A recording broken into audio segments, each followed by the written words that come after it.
Hi friends, जय जगन्नाथ। चलतु आज आम गोटे टेस्टी और हेल्दी रेसिपी बनैबा। तो शीत दिन में मटर तो बहुत मिले, तो मटर को के मैंने भजा पकाती आउ के मैंने तरकारी पकाती। तो मटर छोट पिला मानू खावाई भी बहुत भल लगे, बड़ लोक मानू भी भल लगे। तो मटर को आम एमती गोटे बनैबा तो समस्ते ताकू खाई पारे। तो फास्ट मटर को आम छड़ेदेबा, छड़ेकी भल भाव धोईदेबा, धोईकी पानी को छाणीदेबा। छाणी सारा गोटे कड़े बसैबा, कड़े पानी गरम करदेबा। तो मटर गुड़ी को से भितर पकईकि टिके लुण भी पकईकि भल भाव घाटीदेबा। घाटी सारापर जितेबाला मटर गुड़िक ऊपर को उठा आरंभ कर से जानवे जे आपण मटर गुड़िक सीझीगला। तो ताकू गोटे जाली चटू साहाय्य छाणीदेवे। छाणी सारापर गोटे जगह को काढ़ीदेवे।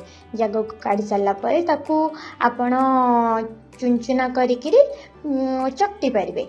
तो बेसी चकटेनि, आराम से खदड़ा करके चकटे। तो आपण माने पियाज भी पकई पारे, टमाटर भी पकई पारे, आपड़ जो टाइप जमी चाहते करें। तो मु पियाज आउ मत टे राग दरकार थिला बोलिकी मु कंचा लंका को भी ऐड करदेली।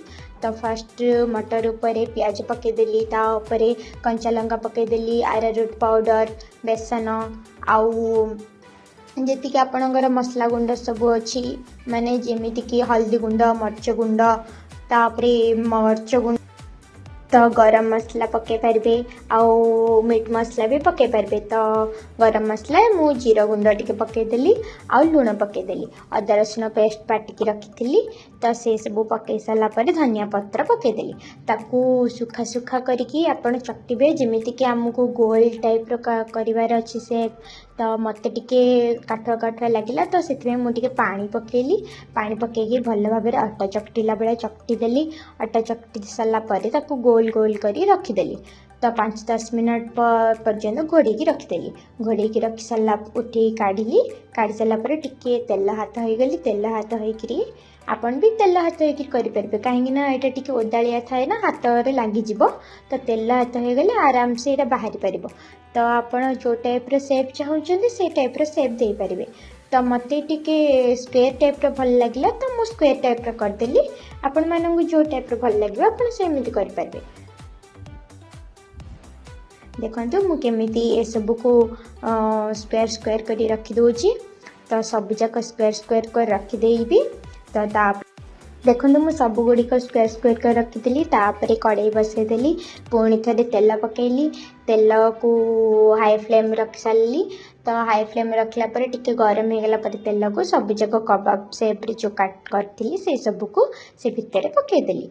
पकई सारापर देखु केमी मोर सबूक गोटे गोटे कर पकई दूची। पकई सारापर टिके ब्राउन हो सारापर मु गोटे स्पून साहाय्य उल्टेदेली। कहीं जदि मु बड़ भारी जिनस कि मारि तो यहाँ गुंडु गुंडु होना से। तो मु गोटे स्पून साहाय्य देखो उल्टेदेली। टिके देखो कि लाइट ब्राउन कलर हो गला। एमती धीरे धीरे कर सबूक ब्राउन है जाए छाणीदेवे। मीडियम जाल ही करेंगे, ना भीतर सारा कंचा रही जना पड़े। देखो मोर सब हो गला मुझे छाणीदेली। छाणिकी गोटे जगह को काढ़ीदेली। देखो गोटे जगह को मुझे काढ़ीदेली। आ बहुत सुंदर भल भाव में मुझे सजाई देती, जमीक छोट पिला माने देखिकी अट्राक्टिव होजिबे। आउ मुझे गोटे टमाटो सॉस पकईकी आउ टिके सुंदर करदेली। देखो केते बढ़िया देखा आ भितरटा भी देखो मोर केते सुंदर सीझी जाइए। आउ भितर भी टोटाली कंचा रहीनी। आपण मैंने भी यहाँ घरे ट्राए करंतु। केमिति लागुच मते कमेंट जणांतु। Like share and subscribe.